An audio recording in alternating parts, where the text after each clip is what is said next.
Okay, so in the car we need to remove some trim. Get your plastic trim tools and we'll start off with the head unit trim.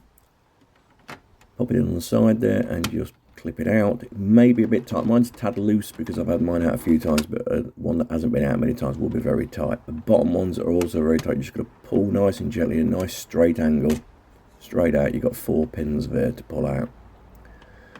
Open your ashtray and we need to remove the gear stick. So pop up your trim for a manual and give a good yank straight up on the handle itself. Now for an automatic, this version, again, pop up the trim in the same way. Then on the right hand side you've got the ribbon cable, and we got 2 little press tags on the either end of the plug, just there, top and bottom. Unclip that and then pull up the handle just the same. And on the older style there, just pull that straight up. The electrical connection is on the plate itself on that version. Again, with your plastic pry tool, try to pull up a little bit on the trim with your left hand and then prise the panel out with the trim tool. Might be quite tight. On the underside you've got some electrical connections. We've got the DSC one, the iDrive controller and the handbrake. And then at the forward end of the panel, you've got the Molex connector for the ashtray if you have it, and the front panel connector, little clip on the bottom there. Just pop that in, unclip them. Put your panel over to one side in a safe place. Okay, so there's your plug from your iDrive controller. We'll be using that again in a few moments. And now I need to remove the head unit. Now, this is a Phillips screws, unlike mine, which have got Torx ones on it. You've got 4 screws there, just undo all 4 of those.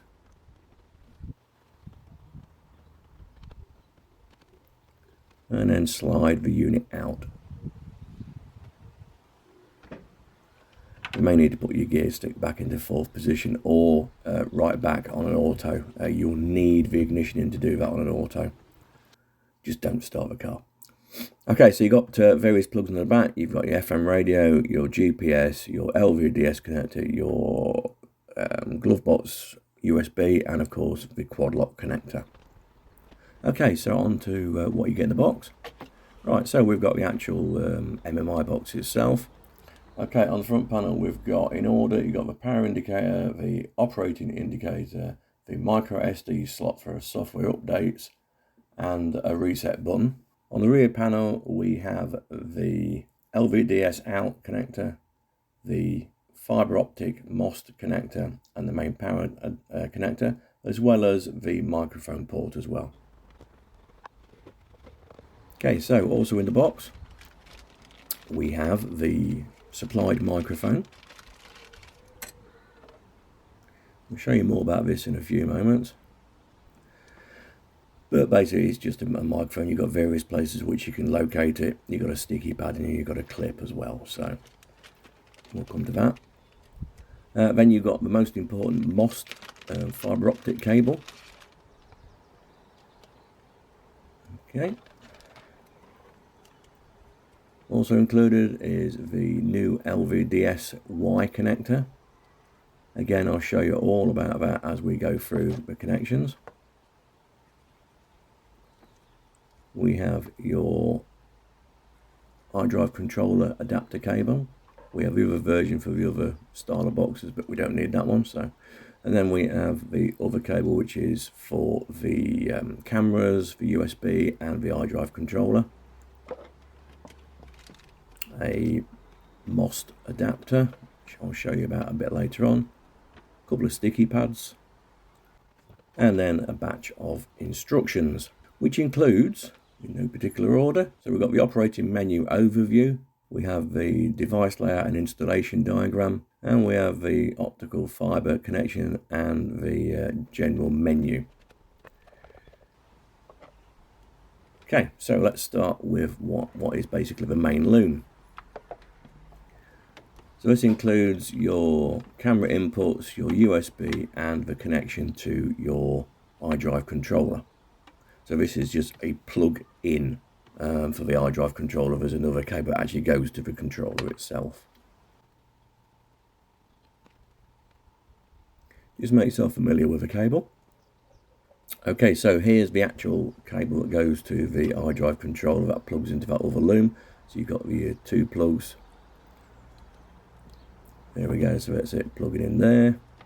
And then the other end of it was your male and female. So with the LVDS cable, you've got your plug into the box, and then you've got the one that goes to the LVDS connector, which is a purple, and then we've got the blue, which goes to the head unit, replaces the original that's been unplugged. And again, your optical cable. This is a Y connector. It's a nice length to it as well, so you can put the box a fair distance away. Right, so working on the optical connector then. So on your quad lock that came out the back of the head unit, just prise up a little pin there, pull out your current optical connector, and then get the new one. So what we'll do, a little bit of adaptation here. So what we need to do is get the short end with the two plugs on it. Be very careful not to kink this fibre optic. So we get the male plug, undo the clip. It's a little tricky to do because you really need free hands to do this. But so undo your clip and pop out the plug that's inside, just like that. Okay.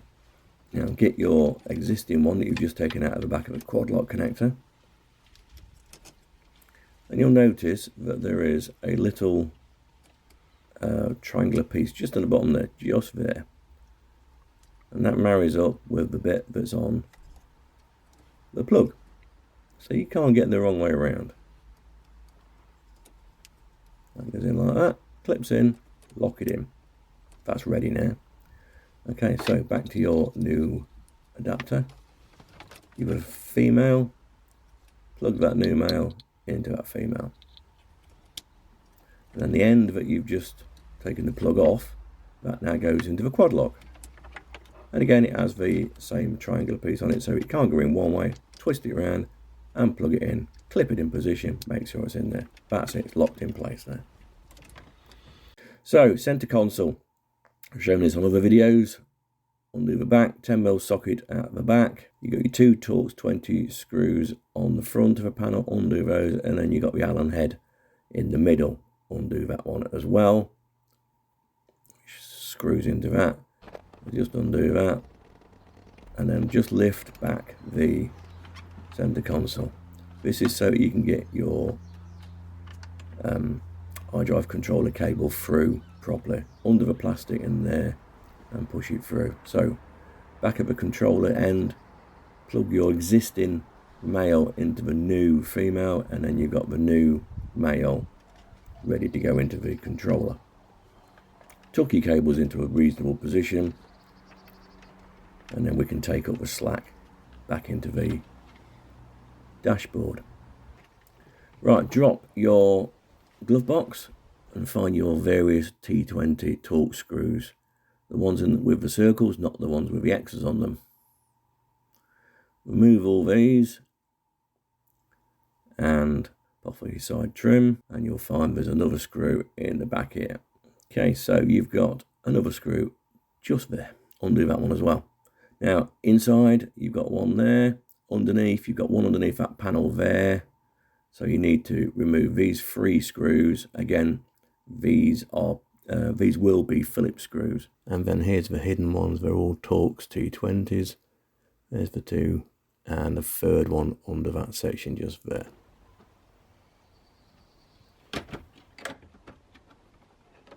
Takes a bit of getting the glove box out. Mine's sort of very loose nowadays because it comes out very easy.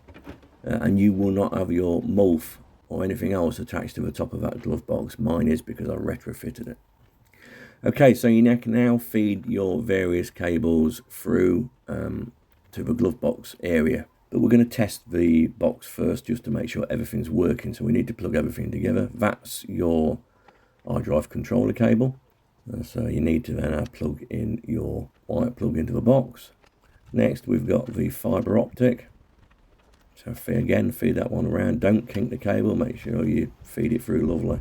And then take out the little protector, little grey protector, and plug in your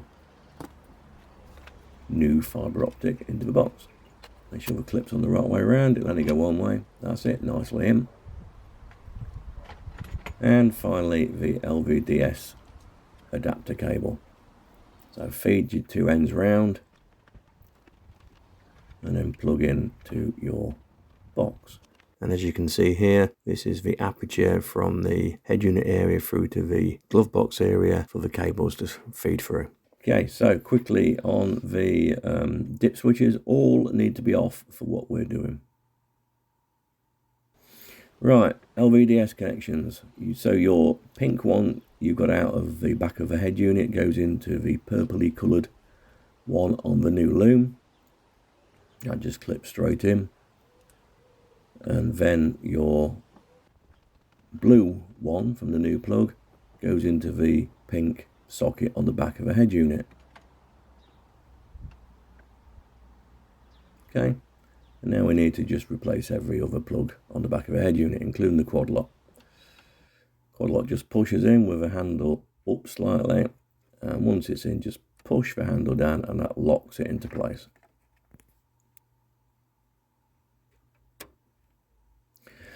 Now you're going to tuck your cables in. We're just going to temporarily put it out of the way because we need the trim panel in for the iDrive controller. We'll just plug that in as well.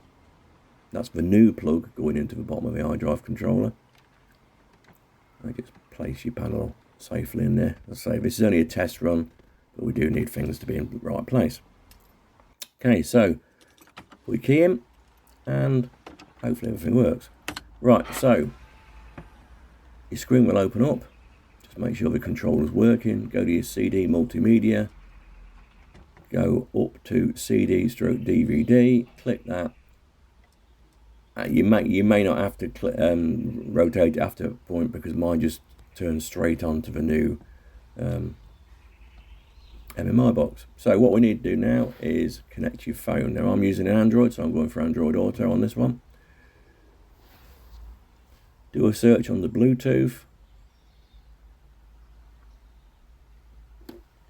And this is all done in real time, so I've gone to the Bluetooth settings on the screen. And here we go, on the phone, we've got Mr12volts come up. So we're going to click on that. It'll ask to pair, we're going to accept to pair. It's connecting, and it's connected to the screen straight away.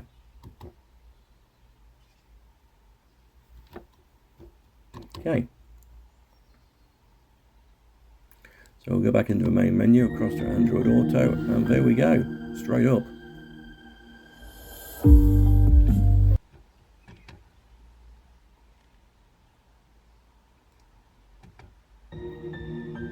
So the sound quality is very good, I'm very pleased with that. So what we're going to do now is set a few settings up on the screen itself. This is currently set up for left-hand drive, mine's right-hand drive, so I want to change the screen back over for a start. So we scroll across to the settings page. Now we start off with common settings, which is your volume, navigation volume. Now I turned my main volume down a little bit after this, and then also turned the navigation volume up a little bit, just gives that a little bit extra. Okay, the settings for reversing camera. You've got three settings: non, after loading track, and OE camera. And there is a fourth one for 360 cameras if you've got a 360 camera system. So this is what it will look like if you don't have a camera but do have PDC. So let's just show that, changing that over. Okay, so if we go to after loading track, that is your reversing camera. So it goes into gear, activates the camera. Now normally this camera will be a little bit quicker because mine's still running on the old relay, and that's also, I believe, affecting my picture quality because I had the same issue on my previous system as well. So it's nothing to do with this MMI box. But unfortunately, I've also not quite captured the indication of the car on the right hand side of the screen, but you get the general idea. Right, so if you go to none, if you don't have a camera and don't have PDC, you put it into reverse and nothing happens, it doesn't change it, so that's the setting you'd want for that.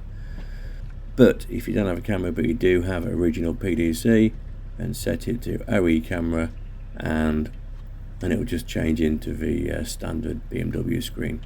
Now for the reverse condition, parking key for a manual activates the camera and sets everything up. Now I believe it's gear position for an automatic, and that's basically your settings for the camera. You got brightness controls, you got your camera controls, you got language controls, and down at the bottom we've got system. So I went into factory mode.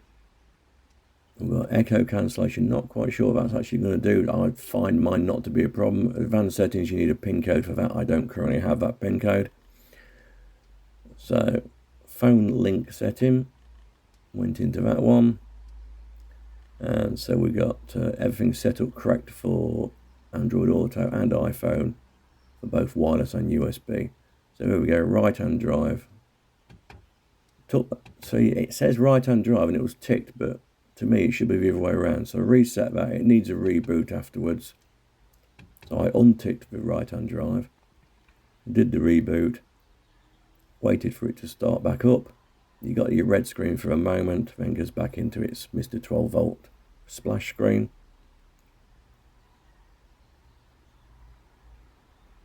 So I immediately went over to Android Auto and it said the phone's not connected. So I was just about to click out, and just as I clicked the back out button, I noticed it had started up Android Auto. So I just quickly swept back into it. So it did still recognize it, it still remembered it, no problems at all. And we now have, when it opens up, we now have the screen back on the correct way around, or rather, at least the way I prefer it. At the end of the day, you can swap it either side, but I just prefer it this way. And now we know everything works, we can disconnect it and then make a better installation. So we've put in your box on top of the Glovebox. You can put your USB into the Glovebox itself. Now my hole at the back here is a little bit enlarged, so I can actually fit the USB cable through it. Right, the microphone position. Now this is the supplied microphone. It has a sticky pad and it has a mirror clip. Well, we don't want the mirror clip, that's no good to us. So, sticky pad. Now, where do you put it? Well, on top of the dash is the most obvious place to put it. You could put it in the centre, that would be a nice central position, except it would interfere with your digital display. You could put it on the right, on the left, sorry, but that's in front of your clock reset button. So I found the best place for that is put it on the right hand side, right in the corner, stick it on there, and that will be absolutely fine. It should pick up your voice the same as a standard microphone will do. You can then run the cable round the back and through this gap at the bottom of the steering column, just in there, feed the cable through, and it will come out just at the back there, then feed it through to where the box is and plug it into the back of the box. Right, now to position your box, you could strap it up in the top point there with a couple of pull ties, make it nice and tight somewhere, or you could use the two sticky pads that come with the kit, stick it to the back of the box and then stick the box to the top of the glove box. There should be plenty of room there. So basically just probably use two hands and not one with a camera, but yeah, you can use a sticky pad, stick it on, turn it around, obviously take off the protective film on the box and then stick it to the top of the glove box. Something like that. Okay, put all your panels together and give it a final test to see what you've got, and hopefully everything's working fine. All trim panels nicely put back in, reversal of basically how you've taken everything apart, and that's the end of the job. And now you can enjoy your Mr12 volts MMI box.